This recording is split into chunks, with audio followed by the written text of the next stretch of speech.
Этот зал сегодня настоящая творческая лаборатория. Здесь на ежегодном творческом отчете Центра непрерывного образования для детей с ограниченными возможностями здоровья представлены десятки работ юных талантов. За каждой из них история преодоления, терпения и огромного труда. Магомед Межуев увлекается столярным делом давно, нередко даже продает свои работы. Дома тоже иногда работаю.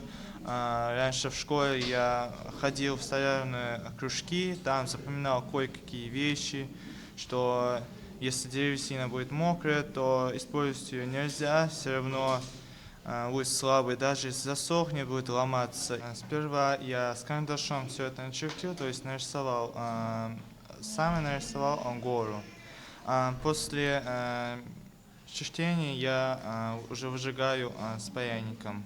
Столярная работа, декоративно-прикладное искусство, ковроткачество и валяние из шерсти. Такие направления охватывает творческая выставка. Воспитанники центра увлекаются всем и сразу. Мы делаем мокрое валяние, сухое валяние, можем делать коврики разные, даже вот такие вот ковры поменьше, побольше. Также из сухого валяния делаем картины.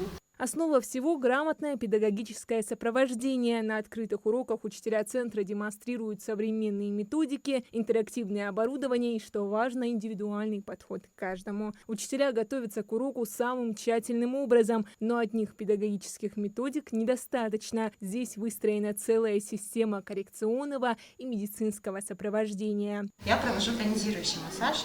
У ребенка в данном случае повышенное слюноотделение, гиперсаливация, присутствует еще гипотонус. Поэтому такими вот тонирующими движениями мы проводим массаж по 8 раз по 3 подхода. Массаж языка, губ, щек, лобной части и подъязычной части. Множество занятий направлено на физическое развитие и реабилитацию, без которых невозможен прогресс в учебе. В сенсорной комнате, например, стимулируется восприятие детей через все органы чувств. Дети ходят по разным поверхностям, так прорабатываются ступни. Работа с песком влияет на развитие мышления. Творческие отчеты в центре – ежегодная традиция. Сегодня впервые мероприятие проходит в корпусе номер 2 в сельском поселении Газиюрт. Он с 2021 года является структурным подразделением Центра непрерывного образования для детей с ограниченными возможностями здоровья. Здесь обучаются дети с тяжелыми множественными нарушениями в развитии. Мы хотели показать на творческом отчете наш опыт, нашу практику, хотели показать наши результаты. Провели семинарское занятие для заместителей директора по учебной работе образовательных организаций.